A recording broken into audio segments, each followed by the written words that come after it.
Hello everyone, welcome to my channel. তোমরা সবাই কেমন আছো? দেখো, আমাদের যে জায়গাটায় একটা মাটির চুলো করব, মানে কোনো সময় রান্না বান্না হবে এরকম ভেবে কিছুটা মাটি তোলা হয়েছে।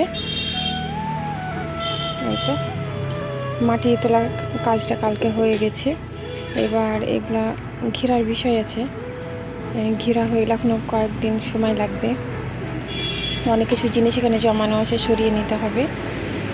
হয়তো এখানে এটা যেমন ঘিরতে হবে, এটা যেহেতু ফাঁকা আছে, এটা লেবেল করতে হবে, তাহলে একটু দেখার মতো লাগবে।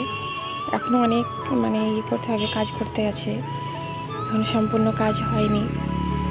তারপর তোমাদেরকে আমি রুমটা দেখাবো কেমন হয়েছে। তো এই তো মেঝেটাকে পুরো করা হয়ে গেছে, কিন্তু শুকায়নি, স্যাঁতসেঁতে আছে, ভেজা। আর যেহেতু বৃষ্টি হতেই থাকছে, তো জানালাটা আর আমি এই মাত্র গেটটা খুলে দিলাম, বাতাসে শুকিয়ে যাবে। আর ওয়ালের কাজ তো পুরোই বাকি আছে, দেখাই যাচ্ছে, দেখো। কিন্তু জল দিয়ে পুরো ধুয়ে নামিয়ে দিয়েছে, যেহেতু ধুলো বালি এটা ওটা ছিল, সেটা ধুয়ে নেমেছে। আর ওটা থাকলে তো হাঁচি কাশি অবশ্যই হবে, তার জন্য ওটা ক্লিন করে নিয়েছে। আর মেঝেটা কিছুটা হলে শুকিয়েছে, পুরোপুরি না, এখনও 2 দিন শুকাতে টাইম লাগবে।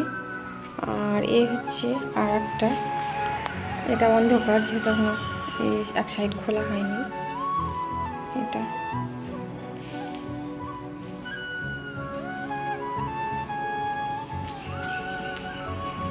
তো শ্যাম কান্না করছিল, তো আরিয়ান ওকে নিয়ে বেড়াচ্ছে। তো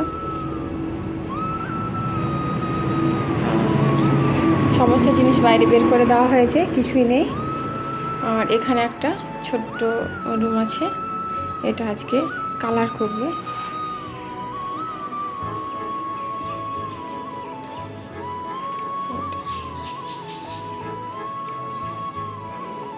ওগুলাকে পুরোপুরি বের করে নেবে, বের করে নিলে ওটা কালার করতে সুবিধা হবে। তো কালার করে ওখানে 2 দিন শুকাতে টাইম লাগবে।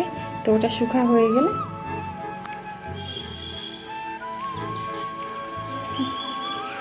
ওটা জিনিসপত্র এবার গোছানোর বিষয় আছে। ওটা ঘর থেকে এখনও যেহেতু প্যাকিং করা হয়নি যে এখানে আসার জন্য, তো ওটা করে নিতে হবে। শুধু এদিকের কাজটা সেরে কমপ্লিট করতে পারলে, সারতে পারলে ওটা সুবিধা হয়। তো এদিক করা হয়ে গেলেই প্যাকিং করতে লাগবে, যেহেতু এখানে অল্প অল্প করে জিনিস নিয়ে চলে আসতে হবে। তো আমাকে তো এভাবে কমসে কম 1-2 বছর থাকতেই হবে। এভাবেই একটু কষ্ট হবে আমার ছেলে নিয়ে, কিছু করার নেই। এটাই ছিল, বেঈমানদের কাছ থেকে তো কমসে কম আমি দূরে একটু ভালো থাকতে পারবো। তাই আমাকে চলে আসতে হলো। থাক, তারাই ভালো থাক। তো আমি এইভাবে কষ্ট করে হলে কোনো দিন আমার যদি সুখাই হবে, ওপরবেলা আছেন। বন্ধুরা, আমি উপর থেকে এসে রান্না চাপিয়ে দিয়েছি, যেহেতু আমার ছেলে স্কুলে যাবে খাওয়া দাওয়া করে, তার জন্য এতো ভাত শুধু ফুটিয়ে রেখে দিয়েছি, এখন ভাত বসানো হয়নি। আর এখানে বাটা মাছ নিয়েছে, বাটা মাছটা বেশ বড় বড়ই ছিল, তার জন্য আমি 2 টুকরো করে নিয়েছি। 2টো মাছ। আমার ছেলে খায় না, আরিয়ান খায় না, আমরা এই দুজনে খাই। তো এই মাছটা রান্না করব, এখনও হয়নি। আর এইদিকে একটা ডুমুর আলু ভাজা করলাম, ডুমুর আলু ভাজা। তো ডুমুর আলু ভাজাটা হয়ে গেছে, এখন তুলে নিব। আর এইদিকে কচু সেদ্ধ করে দিয়েছি, কচু সঙ্গে আলু ভর্তা হবে তার জন্য। তো এখানে আমি 4-5টা সিটি দিয়ে নিলাম। তো এবার আমি ওটা নামিয়ে নেব, তার আগে ভাতটা আমি কষিয়ে নেব। আর এইদিকে আমি এখানে কাঁঠাল, এটা কাঁঠাল ভাজা, কাঁঠালটাকে ভাজা হয়ে গেছে, কাঁঠাল ভাজাটা।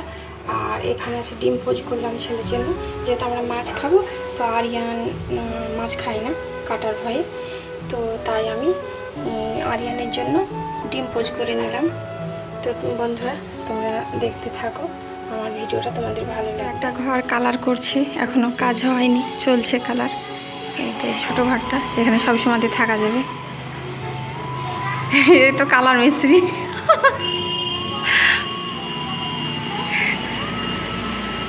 এটা চলছে, এখনো পুরোপুরি কাজ হয়নি, বাকি আছে।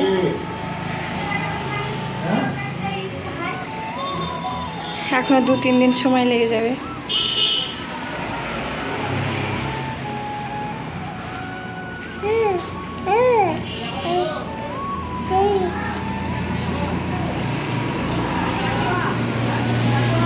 এইদিকে সোফা এই সবগুলোকে এখানে রাখা হয়েছে, তো এগুলো সব বের করে দিতে হবে। তো এখন থাক। এটা ফ্রিজের কভার, তো এটা এখানেই রাখা হয়েছে, এটাও বের করে দেওয়া হবে, কিছুই থাকবে না। তারপর যখন জিনিস চলে আসবে এক এক করে ফালতু জিনিস সব বাইরে চলে যাবে।